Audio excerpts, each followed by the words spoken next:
Hello everyone. हम लोग unit 6 का लास्ट टॉपिक कवर करने जा रहे हैं, दैट इज़ एनर्जी कंजर्वेशन। ठीक है, तो एनर्जी कंजर्वेशन, तो यहाँ पर हम लोग देखेंगे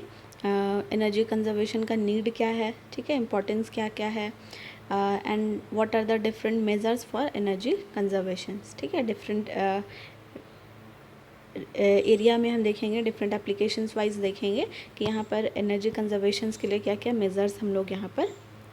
अडॉप्ट कर सकते हैं। ठीक है, in case of electric drives देखेंगे, इलेक्ट्रिक ट्रैक्शन हो गया, हीटिंग के लिए refrigeration and air conditioning, illumination, that means कि हमने यूटिलाइजेशन ऑफ इलेक्ट्रिकल एनर्जी में जितने टॉपिक्स अभी कवर किए हैं यूनिट 1 से लेकर अभी तक, तो उन सारे केसेस में जब हम इलेक्ट्रिसिटी को यूटिलाइज़ कर रहे हैं तो इस केस में हम एनर्जी कंजर्वेशंस के लिए क्या क्या मेजर्स हम यहाँ पर यूज़ कर सकते हैं, अप्लाई कर सकते हैं। ठीक है, तो ये सारा कुछ हम इस टॉपिक के अंदर डील करेंगे। तो बेसिकली अगर हम देखें कि व्हाट इज़ एनर्जी, तो हमारे पास एनर्जी दैट मीन्स कि कार्य, ठीक है, वर्क परफॉर्म करने का जो कैपेसिटी है that is known as energy. ठीक है, तो एनर्जी हमारे लिए डिफरेंट फॉर्म में, ठीक है, एक फिज़िकल क्वांटिटी है तो इसको हम डिफरेंट फॉर्म में कंसिडर कर सकते हैं। ठीक है, बट यहाँ पर हम जब यूटिलाइजेशन ऑफ इलेक्ट्रिकल एनर्जी की बात कर रहे हैं तो हम इलेक्ट्रिकल फॉर्म में एनर्जी का यूटिलाइजेशन करेंगे। ठीक है,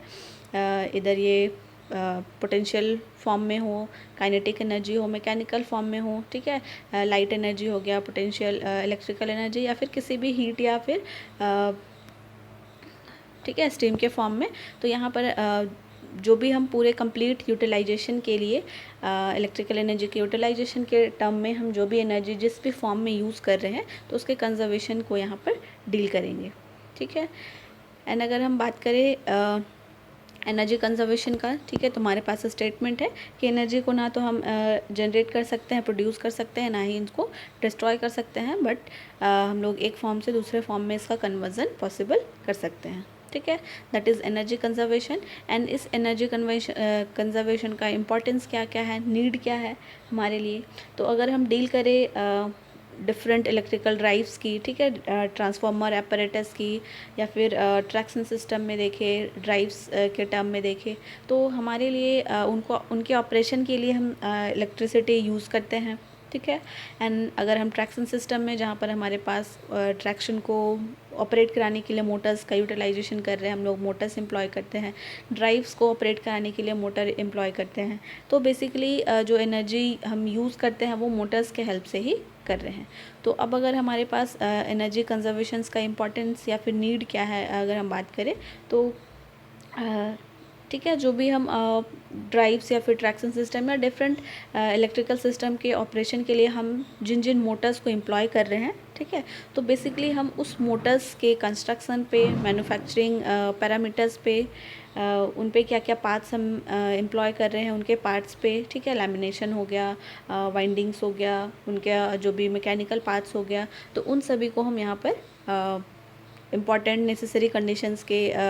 बेसिस पे हम इनको इंक्लूड करते हैं, ठीक है, कंसिडर करते हैं, ताकि हम यहाँ पर मैक्सिमम से मैक्सिमम हम एनर्जी को कंजर्व कर सके, ठीक है, एनर्जी का यूटिलाइजेशन कर सके। तो इसके लिए हम लोग बेसिकली मोटर्स के पार्ट्स पे, उनके मैन्युफैक्चरिंग्स पे, ठीक है, उनमें जो भी हम लोग पार्ट्स यूज़ कर रहे हैं, मैन्युफैक्चर कर रहे हैं, तो उन सभी का हम खास ध्यान रखते हैं। ठीक है, तो यहाँ पर अगर हम मोटर्स की बात करें या ड्राइव्स की बात करें, ट्रैक्शन सिस्टम की बात करें, तो हम मोटर को एम्प्लॉय करते हैं। एंड इन केस जब हम एनर्जी कंजर्वेशंस में आते हैं, ठीक है, तो जब हम एनर्जी को कंजर्व कर लेते हैं मोटर्स या ड्राइव्स में यूज़ होने वाले मशीन्स को ऑपरेट कराते वक्त एनर्जी को हम कंजर्व कर लेते हैं, तो हम इलेक्ट्रिसिटी का जो भी कॉस्ट है हम इसको भी रिड्यूस कर पाते हैं। ठीक है, तो इस वजह से हमारे पास ये नीड होता है कि अगर हम कम से कम एनर्जी यूज़ कर रहे हैं, कंज्यूम कर रहे हैं, ठीक है, तो एनर्जी का अगर कंजर्वेशन हो रहा है, हम उसको कम्प्लीटली यूटिलाइज़ कर ले रहे हैं, तो यहाँ पर जो इलेक्ट्रिसिटी बिल होगा, ठीक है, जो हम टैरिफ हमने प्रीवियस लेक्चर में देखा था, तो इलेक्ट्रिसिटी बिल जो आपको आएगा वो रिड्यूस्ड फॉर्म में होगा। ठीक है, तो ये हमारे लिए बेनिफिशियल होता है। साथ ही साथ अगर हम मोटर्स के टर्म में बात करें, ड्राइव्स के टर्म में बात करें, तो अगर हम एनर्जी को कम कंज्यूम कर रहे हैं, ठीक है, जो भी ड्राइव्स या मशीन है कम एनर्जी कंज्यूम कर रहा है, तो एनर्जी यहाँ पर कंजर्वेशन हो रहा है,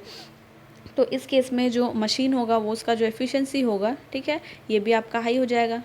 तो एफिशिएंसी हाई होने के टर्म में हम लॉसेस को रिड्यूस कर सकते हैं। एंड अगेन जब लॉसेस रिड्यूस होगा तो मशीन आपका एफिशिएंटली वर्क करेगा, तो ये भी आपका इनडायरेक्टली रिलेटेड होता है बिल के साथ, ठीक है, इलेक्ट्रिसिटी बिल। यहाँ पर पावर को हम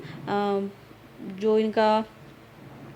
यूटिलाइजेशन है वो हम अच्छे तरीके से कर पा रहे हैं, इनका वेस्टेज नहीं हो रहा है, ठीक है। तो ये सारा डिफरेंट फैक्टर्स है, इंपॉर्टेंस है कि हम एनर्जी कंजर्वेशन क्यों करें, ठीक है। इसके साथ साथ हम जो वोल्टेज रेगुलेशन का टर्म आता है उसको भी हम इम्प्रूव कर सकते हैं, ठीक है, पावर सेव कर सकते हैं, ठीक है।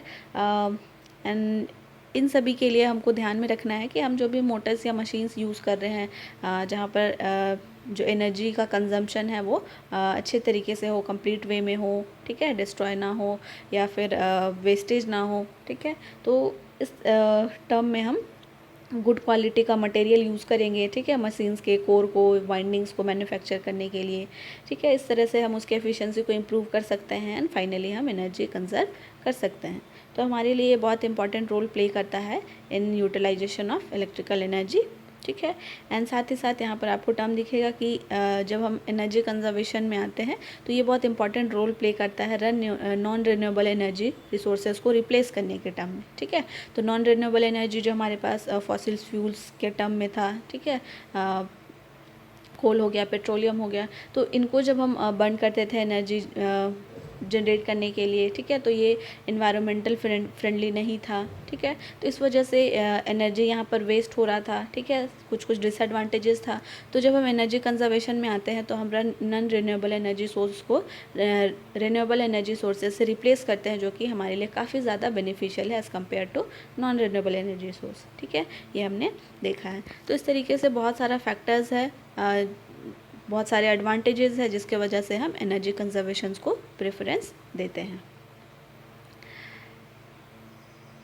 ठीक है। तो एनर्जी कंजर्वेशन हमको देखना है क्या क्या मेजर्स हम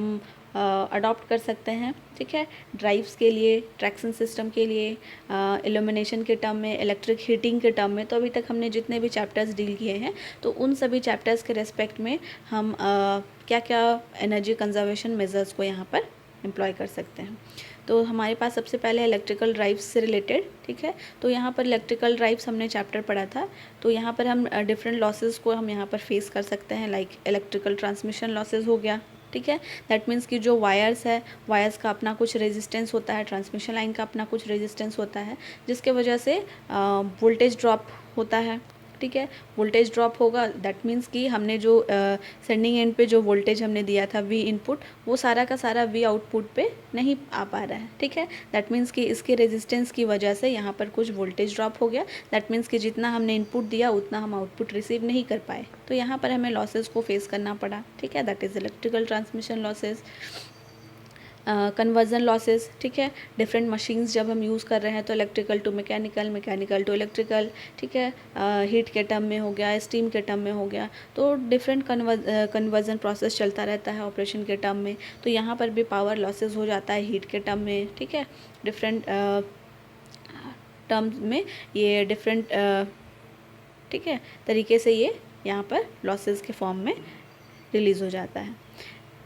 ठीक है। इलेक्ट्रिकल मोटर्स में अगर हम देखें, ठीक है, तो यहाँ पर भी जो कन्वर्जन होता है इलेक्ट्रिकल टू मैकेनिकल पावर, यहाँ पर भी हीट के टर्म में लॉसेस हमें मिलता है, हार्मोनिक्स के टर्म में मिलता है, फ्रीक्वेंसी वेरिएशंस के टर्म में मिलता है, ठीक है। तो इस तरीके का बहुत सारा लॉसेस हम इलेक्ट्रिकल ड्राइव्स में हम फेस करते हैं। मैकेनिकल लॉसेस हो गया, दैट मीन्स कि बहुत लंबे टाइम के लिए यूज़ कर रहे हैं तो वेयर एंड टेयर हम यहाँ पर फेस कर सकते हैं, ठीक है, मैकेनिकल पार्ट्स का। लोड में लॉसेस हो गया, लोड का अपना कुछ रेजिस्टेंस होगा, ठीक है, तो हीट के टर्म में हो गया या फिर किसी और टर्म में ये एनर्जी को वेस्ट करता है, ठीक है। तो बहुत सारे लॉसेस हम फेस करते हैं इलेक्ट्रिकल ड्राइव्स में, तो इनको रिड्यूस करने के लिए, ठीक है, दैट मीन्स कि हम एनर्जी को कंजर्व करने के लिए, हमारा जो एनर्जी लॉसेस के टर्म में रिलीज़ हो जा रहा है तो इनको हम वेस्टेज के टर्म में हम इसको काउंट नहीं करें, ठीक है। इन सारे वेस्टेज को, इन सारे लॉसेस को भी अगर हम यूटिलाइज़ कर ले तो हम एनर्जी को कंजर्व कर सकते हैं। तो इसके लिए हम क्या क्या मेजर्स अडॉप्ट कर सकते हैं इलेक्ट्रिकल ड्राइव्स के टर्म में, ठीक है। तो यहाँ पर कुछ पॉइंट्स दिए हुए हैं, like use of efficient Motors use कर सकते हैं, ठीक है, वेरिएबल स्पीड ड्राइव्स यूज़ करेंगे, पावर फैक्टर इम्प्रूव्ड वाला जो हमारे पास ड्राइव्स होगा उनका यूज़ करेंगे, using a motor of right rating, ठीक है, रेटिंग सही होना चाहिए, क्वालिटी ऑफ सप्लाई में इम्प्रूवमेंट होना चाहिए, ठीक है, मेंटेनेंस प्रॉपरली होना चाहिए। तो इस तरीके का डिफरेंट मेजर्स हम यहाँ पर कंसिडर कर सकते हैं for energy conservation in electrical drives. तो एफिशिएंट मोटर का यूज़ करना है तो ये किस तरीके से एनर्जी कंजर्वेशन को अफेक्ट करता है। तो यहाँ पर हम देख सकते हैं कि अगर हम एफिशिएंट मोटर यूज़ कर रहे हैं, दैट मीन्स कि अगर एफिशिएंसी हाई होता है, ठीक है, तो यहाँ से हम हमारे पास जो लॉसेज होगा वो कम होगा, ठीक है, जो ड्रॉप्स होगा वोल्टेज के टर्म में, पावर लॉसेज होगा, ठीक है, वाटेज के टर्म में, तो ये सारा लॉसेस रिड्यूस हो जाएगा जब एफिशिएंसी हमारा हाई होता है, ठीक है। दैट मीन्स कि एफिशिएंसी हाई होना, दैट मीन्स कि जितना हमने सेंडिंग एंड पे दिया है वही सारा का सारा पावर हम रिसीविंग एंड पे कम्प्लीटली यूटिलाइज कर पा रहे हैं। तो ये एफिशिएंसी को इम्प्रूव करता है, इंक्रीज़ करता है, ठीक है। तो लॉसेस को हम इस वजह से डिक्रीज़ कर पाते हैं, लॉसेस डिक्रीज़ हो रहा है तो यहाँ पर प्रॉपर यूटिलाइजेशन हो रहा है, तो यहाँ पर एनर्जी का कोई भी वेस्टेज नहीं हो रहा है, तो हम एनर्जी को यहाँ पर कंजर्व कर पा रहे हैं, ठीक है। तो क्या क्या यहाँ पर 3 मेजर फैक्टर आपको दिया हुआ है जिसकी वजह से मोटर जो है वो इनएफिशिएंट होता है, like poor quality of lamination and insulation. तो अगर हम मार्केट जाते हैं एक मोटर परचेज़ करने के लिए, एक ड्राइव परचेज़ करने के लिए, तो हम चीप होने की वजह से हम कोई भी मोटर प्रेफर कर लेते हैं, ठीक है। तो ये जो कॉस्ट में जो रिडक्शन हुआ है या फिर जो चीप मोटर हम परचेज़ कर रहे हैं तो वो चीप किस वजह से है, क्योंकि उनके लैमिनेशन में हो सकता है कि जो क्वालिटी है वो बहुत ही पुअर क्वालिटी का हो, जिसके वजह से आपको बार बार रिप्लेसमेंट मेंटेनेंस का रिक्वायरमेंट होगा, ठीक है। लैमिनेशन बहुत पुअर क्वालिटी का होने की वजह से लॉसेज यहाँ पर बहुत ज़्यादा होगा, ठीक है। इंसुलेशन बहुत जल्दी ब्रेक कर जाएगा, एंड जब इंसुलेशन प्रॉपरली यहाँ पर नहीं होगा, काम नहीं करेगा, तो अगेन यहाँ पर लॉसेज को इंक्रीमेंट होगा, ठीक है। तो इस वजह से मोटर का जो ओवरऑल परफॉर्मेंस हो जाता है वो इनएफिशिएंट हो जाता है। दूसरा इनएफिशिएंट का रीज़न हो सकता है कि less active material causing machine operation, ठीक है। तो मोटर्स में बहुत सारे ऐसे इनएक्टिव मटेरियल का यूज़ करके मैन्युफैक्चर किया गया हो, लाइक अगर मोटर का जो वाइंडिंग है, ठीक है, वो एलुमिनियम या फिर कॉपर वाइंडिंग जो होता है वो प्रॉपर तरीके से वर्क करता है, इसमें लॉसेस थोड़ा कंपेरेटिवली कम होता है। इसके जगह पे अगर हम वाइंडिंग्स यूज़ कर ले, ठीक है, एलॉय मटेरियल का यूज़ कर ले जिसमें कि लॉसेस बहुत ज़्यादा होगा, ठीक है, एक्टिव बहुत ज़्यादा यहाँ पर जो एक्शन होगा वो प्रॉपर तरीके से नहीं हो पाएगा, तो यहाँ पर भी लॉसेस मैक्सिमम होगा, जो कि अगेन मोटर को या मशीन को ये इनएफिशिएंट बनाएगा, ठीक है। थर्ड यहाँ पर जो फैक्टर है that is poor mechanical design, like bearing, clutches, gear, जो भी मैकेनिकल पार्ट्स है इनका प्रॉपर तरीके से मैन्युफैक्चरिंग ना किया गया हो, ठीक है, अच्छा मटेरियल, पुअर क्वालिटी का मटेरियल यूज़ किया गया हो, तो इस वजह से भी ये लॉसेज इसमें बहुत ज़्यादा होगा, लाइक एडी करेंट लॉसेज, ठीक है, हिस्टेरिसिस लॉसेज, तो ये सारा यहाँ पर इंक्रीज़ हो जाएगा, जिसके वजह से अगेन जो ड्राइव या मोटर है वो इनएफिशिएंट हो जाएगा। तो यहाँ पर हमें इन सभी चीज़ को ध्यान में रखना है, तो ये सारा हमें फैक्टर्स यहाँ पर इंक्लूड होने नहीं देना है, और इस वजह से जब हम मोटर का सिलेक्शन करें तो हम एफिशिएंट मोटर को सिलेक्ट करें ताकि लॉसेस कम हो एंड यहाँ पर हम एनर्जी को कंजर्व कर पाएँ। Second one is use of variable speed drive, ठीक है। तो variable speed drive that means कि बहुत सारे एप्लीकेशंस में, जैसे अगर हम ड्राइव्स के केस में देखें, ठीक है, अगर आप लिफ्ट यूज़ कर रहे हैं, एलिवेटर यूज़ कर रहे हैं या ट्रैक्शन सिस्टम हो गया, तो इस केस में हमें एप्लीकेशन वाइज हो सकता है कि हमें कांस्टेंट स्पीड का रिक्वायरमेंट नहीं होता है, ठीक है, स्टॉप टाइम आता है, रन टाइम आता है, तो इन बीच में स्पीड का काफ़ी ज़्यादा वेरिएशन होता है। तो अगर हम कांस्टेंट स्पीड वाला अगर ड्राइव यूज़ कर रहे हैं, ठीक है, जहाँ पर कि रिक्वायरमेंट नहीं है, ठीक है, हमारा जो काम है, हमारा जो एप्लीकेशन है वो लो स्पीड में भी सफिशेंट रिजल्ट प्रोवाइड कर सकता है, बट उस केस में अगर हम हायर स्पीड वाला ड्राइव यूज़ कर रहे हैं, ठीक है, कांस्टेंट स्पीड वाला, तो ये हमारे लिए काफ़ी ज़्यादा लॉस का केस होगा, ठीक है। यहाँ पर ज़्यादा स्पीड होने की वजह से हम ठीक है, सिंस यहाँ पर हमें रिक्वायरमेंट नहीं है, बट हम उसके लिए ज़्यादा स्पीड के लिए हम जो वाइंडिंग्स होगा, ठीक है, जो मैन्युफैक्चरिंग मटेरियल होगा तो वो काफ़ी अच्छा क्वालिटी का होगा, ठीक है। तो इस सारे में इन सारे वजह से कॉस्ट में इंक्रीमेंट होता है एंड डिफरेंट फैक्टर्स यहाँ पर इन्वॉल्व होता है, जिसके वजह से हम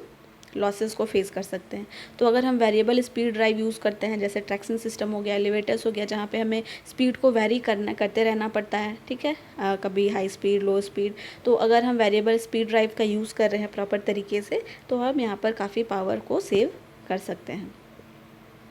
इम्प्रूवमेंट ऑफ पावर फैक्टर, तो प्रीवियस लेक्चर्स में जैसे हमने देखा था कि पावर फैक्टर काफ़ी इम्पॉर्टेंट रोल प्ले करता है, ठीक है। तो पावर फैक्टर अगर इम्प्रूव होता है तो यहाँ से हम लॉसेस को डिक्रीज़ कर सकते हैं, ठीक है। पावर फैक्टर अगर इम्प्रूव हुआ तो लॉसेस हमारे पास डिक्रीज़ होगा, एंड अगेन लॉसेस अगर डिक्रीज़ हो रहा है दैट मीन्स कि हम प्रॉपर तरीके से इलेक्ट्रिसिटी का यूटिलाइज़ कर पाएंगे, एनर्जी का वेस्टेज यहाँ पर नहीं होगा, ठीक है। Using a motor of right rating का सही रेटिंग का मोटर यूज़ करना, सिलेक्ट करना हमारे लिए काफ़ी इंपॉर्टेंट फैक्टर है। सपोज़ अगर हमारा जो एप्लीकेशन है 1 किलोवाट पे ही ये ऑपरेट हो जाएगा, सफिशेंट है 1 किलोवाट का मोटर, बट हम अगर 5 किलोवाट का मोटर अगर हम सिलेक्ट कर लेते हैं, ठीक है, तो ये ना सिर्फ पूरे ऑपरेशन को इनएफिशिएंट बनाएगा बल्कि जो लॉसेस होगा वो भी काफ़ी ज़्यादा होगा, क्योंकि यहाँ पर हमें एप्लीकेशन, ठीक है, कम पावर का है बट हम उसके लिए ज़्यादा रेटिंग का मशीन यूज़ कर रहे हैं, तो यहाँ पर पावर लॉसेस ऑब्वियसली होगा, ठीक है। एफिशिएंसी हो गया, लॉसेस हो गया, पावर फैक्टर हो गया, इंस्टॉलेशन कॉस्ट हो गया, तो ये सारा फैक्टर यहाँ पर अफेक्ट होगा। Improvement of quality of supply, ठीक है। Quality of supply that means कि फिक्स्ड फ्रीक्वेंसी पे फ्रीक्वेंसी वेरिएशन ना हो, ठीक है। सप्लाई हम गुड क्वालिटी का सप्लाई अगर हम प्रोवाइड कर रहे हैं, ठीक है। तो जैसे कि अगर एक ड्राइव है, ठीक है, इसको अगर हमें एक्टिव पावर ही सप्लाई करना है, ठीक है, तो हम एक्टिव पावर इसको प्रॉपर्ली तरीके से देते हैं तो इसका जो एफिशिएंसी होगा वो काफ़ी ज़्यादा हाई होगा, ठीक है। एफिशिएंसी हाई होगा दैट मीन्स कि हम पावर को सेव कर सकते हैं। बट अगर हम इस तरीके का सप्लाई यूज़ कर रहे हैं जिसमें कि एक्टिव पावर के साथ साथ रिएक्टिव पावर भी है, ठीक है, तो यहाँ पर रिएक्टिव पावर की वजह से लॉसेस हमने प्रीवियस केस में देखा था, तो ये पावर फैक्टर को अफेक्ट करेगा। तो यहाँ पर अगर रिएक्टिव पावर भी ऐड हो जाता है सप्लाई के साथ में तो ये लॉसेस को इंक्रीज़ करेगा एंड फाइनली हम पावर को सेव नहीं कर पाएंगे। तो इस तरीके से हम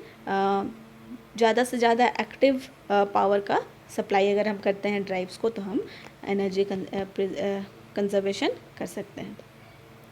regular and preventive maintenance of motor transformer, ठीक है, जितने भी इक्विपमेंट्स हो गए, ड्राइव्स हो गए, अपरेटस हो गए, इनका प्रॉपर तरीके से रेगुलर तरीके से मेंटेनेंस किया जाए, ठीक है, तो हम यहाँ पर भी लॉसेस को रिड्यूस कर सकते हैं एंड फाइनली एनर्जी हम सेव कर सकते हैं। So these are the measures related to the energy conservation in drives, ठीक है। सेम मैनर में हमारे पास कुछ एनर्जी कंजर्वेशन मेजर्स हैं फॉर इलेक्ट्रिक ट्रैक्शन। तो इलेक्ट्रिक ट्रैक्शन हमने चैप्टर देखा था जहाँ पर जो ट्रैक्शन का मूवमेंट था वो रिलेटेड था ट्रेन के रेजिस्टेंस से, ठीक है, जिसे हम TR से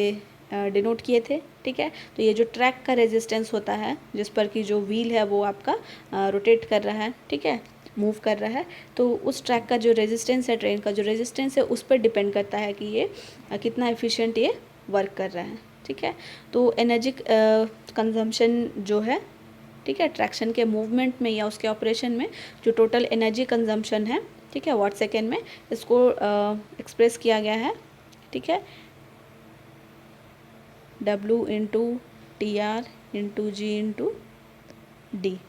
ठीक है, where W is the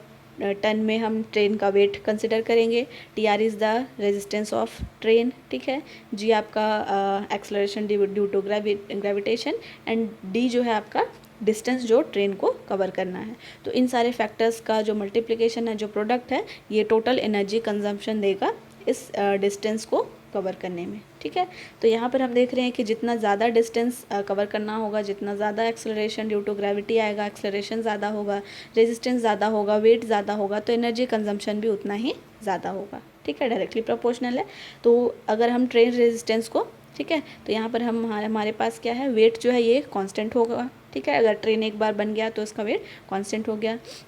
acceleration due to gravity अगर हम कांस्टेंट, डिस्टेंस अगर हम एक पर्टिकुलर डिस्टेंस के लिए कैलकुलेट करें तो यहाँ पर सिर्फ और सिर्फ वेरिएबल टर्म आ गया हमारे पास ट्रेन का रेजिस्टेंस। तो अगर हम ट्रेन के रेजिस्टेंस को अगर हम लो रखते हैं, ठीक है, तो ये एनर्जी कंजर्वेशन भी हम ठीक है, एनर्जी जो यूटिलाइजेशन या कंजम्पशन है वो भी कम होगा, ठीक है। तो हम कम से कम एनर्जी कंज्यूम करके हमारा जो डिज़ायर्ड ऑपरेशन है हम उसको परफॉर्म करा पा रहे हैं ट्रैक्शन के हेल्प से, ठीक है। तो ये हमारा ट्रेन का रेजिस्टेंस जितना कम होगा एनर्जी कंज्यूम उतना कम होगा। फ्लेंज फ्रिक्शन, ठीक है, व्हील्स के पास व्हील फ्लेंज जो होता है, तो यहाँ पर अगर सेम मैनर में अगर हम फ्रिक्शन को भी रिड्यूस कर दे, ठीक है, तो यहाँ पर हम एनर्जी कंजम्पशन रिड्यूस कर सकते हैं, ठीक है। एंड इसके लिए जो फ्रिक्शन को कम करने के लिए यहाँ पर वे साइड लुब्रिकेटर यूज़ किया जाता है, ठीक है, जो व्हील फ्लेंज होता है वहाँ पर। तो इस वजह से, ठीक है, रेल एंड व्हील फ्लेंज के बीच में लुब्रिकेटर का यूज़ किया जाता है, जिससे फ्रिक्शन को यहाँ पर रिड्यूस किया जाता है एंड फाइनली एनर्जी कंजम्पशन कम होता है, ठीक है। इसके लिए भी आपको फॉर्मूले से रिलेट किया गया है। सेम मैनर में एक्सेलरेशन, ठीक है, एनर्जी कंजम्पशन डायरेक्टली डिपेंड करता है एक्सेलरेशन पे। तो एक्सेलरेशन जितना ज़्यादा होगा एनर्जी कंजम्पशन उतना ही ज़्यादा होगा। तो एक्सेलरेशन को हमें कम से कम यहाँ पर रखना है, ठीक है। तो इस एक्सेलरेशन को कम से कम रखने के लिए जो अनस्केड्यूल्ड ट्रेन स्टॉपेज है इसको रिड्यूस करना होगा, ठीक है, क्योंकि स्टॉपेज जितना कम होगा उतना change in speed, change in velocity कम होगा, तो उतना ही एक्सेलरेशन भी कम होगा, ठीक है। तो जो ट्रेन स्टॉपेज है इसको हम कम से कम कंसिडर करें, ठीक है। तो इस तरीके से हम एक्सेलरेशन के हेल्प से हम एनर्जी को सेव कर सकते हैं। एफिशिएंसी ऑफ लोकोमोटिव, ठीक है, एफिशिएंट जितना हम ज़्यादा एफिशिएंट, ठीक है, एफिशिएंसी ऑफ लोकोमोटिव हम कैसे डिफाइन कर सकते हैं कि इस पे जो लोकोमोटिव को रन करने के लिए जो हम मोटर यूज़ कर रहे हैं, ठीक है, तो उस मोटर का जो प्रॉपर्टी होना चाहिए, उसका जो एफिशिएंसी होना चाहिए वो हाई होना चाहिए, ठीक है। एंड उस मोटर का जो एफिशिएंसी हम कैसे कंसिडर कर सकते हैं, लाइक उसका जो वाइंडिंग्स होगा हम प्रॉपर गुड क्वालिटी के मटेरियल से वाइंडिंग्स को मैन्युफैक्चर करें, ठीक है। उनमें जो भी इंसुलेशंस है, जो भी मैकेनिकल पार्ट्स है वो हम गुड क्वालिटी का यूज़ करें तो उसकी एफिशिएंसी को हम इम्प्रूव कर सकते हैं एंड फाइनली लोकोमोटिव का एफिशिएंसी भी इम्प्रूव होगा एंड इस वजह से हम एनर्जी कंजर्वेशन कर सकते हैं, कम से कम एनर्जी कंज्यूम होगा, तो हम यहाँ पर पावर या एनर्जी सेव कर सकते हैं। Next one is auxiliary load, ठीक है। ऑक्सिलरी लोड दैट मीन्स कि कुछ केसेस में, ठीक है, कुछ ट्रांसफार्मर हो गया, ट्रैक्शन मोटर हो गया या पावर कन्वर्टर्स, तो ये सारे जो डिवाइसेस है ये ऑक्सिलरी पावर का यूज़ करते हैं फॉर कूलिंग पर्पस, ठीक है। तो एक प्राइमरी पावर, ठीक है, प्राइमरी पावर डिलीवर किया जा रहा है लोड को, जो कि उसके प्रॉपर फंक्शन के लिए, ऑपरेशन के लिए यूटिलाइज हो रहा है, ठीक है, ऑपरेशन के लिए। एंड ऑक्सिलरी पावर यूज़ किया जा रहा है ऑपरेशन के बाद जो कूलिंग होगा, ठीक है, तो उसके लिए ये ऑक्सिलरी पावर, ठीक है, रिसीव करता है या यूटिलाइज़ करता है। तो यहाँ पर पावर का एक्स्ट्रा यूटिलाइजेशन हो रहा है, ठीक है। एक बार हम जो पावर दे रहे हैं वो ऑपरेशन के लिए, दूसरा पावर हमको देना पड़ रहा है ऑक्सिलरी पावर कूलिंग पर्पस के लिए। तो यहाँ पर हम इस ऑक्सिलरी लोड का यूज़ जो है वो हम कम से कम करें, जो कि ऑक्सिलरी पावर का कंजम्पशन ज़्यादा करता है, ठीक है। तो ऑक्सिलरी पावर का कंजम्पशन अगर कम होगा दैट मीन्स कि जो हम एक्टिव पावर दे रहे हैं, ठीक है, जो रेगुलर पावर हम सप्लाई दे रहे हैं ऑपरेशन के लिए, ठीक है, उसी में से या फिर नेचुरल तरीके से हम इसमें कूलिंग का प्रोविज़न हम दे सकते हैं ताकि ऑक्सिलरी पावर का कंजम्पशन कम से कम करे और एनर्जी को प्रिजर्व कर सके, ठीक है। डाटा फॉर एनर्जी कंजर्वेशन, तो लोकोमोटिव्स के लिए या फिर ट्रैक्शन सिस्टम के लिए एक डाटा या फिर एक रेंज दिया होता है, ठीक है, मिनिमम एंड मैक्सिमम रेंज होता है एनर्जी यूटिलाइजेशन का। तो उसी बीच में जो भी लोको पायलट्स होते हैं या फिर जो ड्राइव कर रहे हैं, ठीक है, लोकोमोटिव्स को, ट्रैक्शन सिस्टम को का जो मेंटेनेंस देख रहे हैं, तो यहाँ पर उसी रेंज में, मिनिमम एंड मैक्सिमम के रेंज में ही जो एनर्जी कंजम्पशन है, ठीक है, उसी रेंज में लोकोमोटिव्स का ऑपरेशन पॉसिबल कराना चाहिए, ठीक है, ना ही उसके मिनिमम एनर्जी कंजम्पशन के बिलो जाकर, क्योंकि वहाँ पर भी लॉसेस अकर होगा एंड उससे ज़्यादा एनर्जी, मैक्सिमम एनर्जी कंजम्पशन के रेंज के अगर हम बियॉन्ड जाते हैं तो वहाँ पर भी हम लॉसेस को फेस करेंगे। तो इस वजह से लोको पायलट्स को, ठीक है, जो बैंड है एनर्जी कंजम्पशन का उसी बैंड के अंदर वर्क करना चाहिए। एनर्जी कंजर्वेशन ड्यूरिंग मेंटेनेंस, ठीक है, तो मेंटेनेंस के टर्म में, क्योंकि जब हम मेंटेनेंस या फिर जब टेस्टिंग कर रहे होते हैं तो इलेक्ट्रिकल सिस्टम का जब हम टेस्टिंग करते हैं, मेंटेनेंस करते हैं, तो हमें इलेक्ट्रिकल सप्लाई के प्रेजेंस में ही हम टेस्टिंग को कंप्लीट कर सकते हैं। तो इस केस में जब हम टेस्टिंग कर रहे होते हैं तो इस टाइम भी हम, ठीक है, अप्रॉक्सीमेटली 45 किलोवाट का जो पावर होता है ये हम वेस्ट कर देते हैं, ठीक है, only during the testing period. तो ये हमारे लिए एक बहुत चैलेंजिंग फैक्टर है, क्योंकि हमें टेस्टिंग भी हमारे लिए नेसेसरी है, रिक्वायर्ड है, ठीक है, एंड यहाँ पर पावर भी वेस्ट हो रहा है। तो इस केस में हम एनर्जी कंजर्वेशन का जो भी प्रोविज़न हम अडॉप्ट कर सकते हैं मेंटेनेंस के टाइम, हम वो, ठीक है, हमें वो करना चाहिए ताकि हम 4 to 5 आवर्स टेस्टिंग पर्पस के लिए या रिपेयर या मेंटेनेंस के लिए लगता है, तो हम ये इंश्योर कर सकते हैं कि हम बहुत ज़्यादा टाइम के लिए ये मेंटेनेंस या टेस्टिंग पर जो काम चल रहा है उनको हम ज़्यादा देर के लिए डिले ना करें। तो इस केस में हम एनर्जी को कंजर्व कर सकते हैं। So that's all about the energy conservation measures for electrical drives and electric traction. तो नेक्स्ट जो इलेक्ट्रिक हीटिंग हो गया, इल्यूमिनेशन के टर्म में क्या क्या मेजर्स हम अडॉप्ट कर सकते हैं, हम लोग नेक्स्ट लेक्चर में आगे कंटिन्यू करेंगे। That's all, thank you everyone.